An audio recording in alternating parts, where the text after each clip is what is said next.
உங்களுக்கான இன்றைய வாக்குத்தத்தம். அவர் அநேக விசேஷங்களை உவமைகளாக அவர்களுக்கு சொன்னார். கேளுங்கள், விதைக்கிறவன் ஒருவன் விதைக்க புறப்பட்டான். அவன் விதைக்கையில் சில விதை வழியருகே விழுந்தது.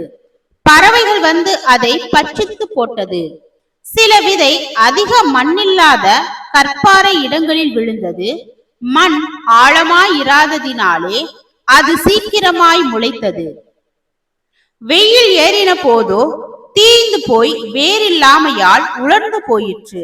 சில விதை முள்ளுள்ள இடங்களில் விழுந்தது. முள் வளர்ந்து அதை நெருக்கி போட்டது.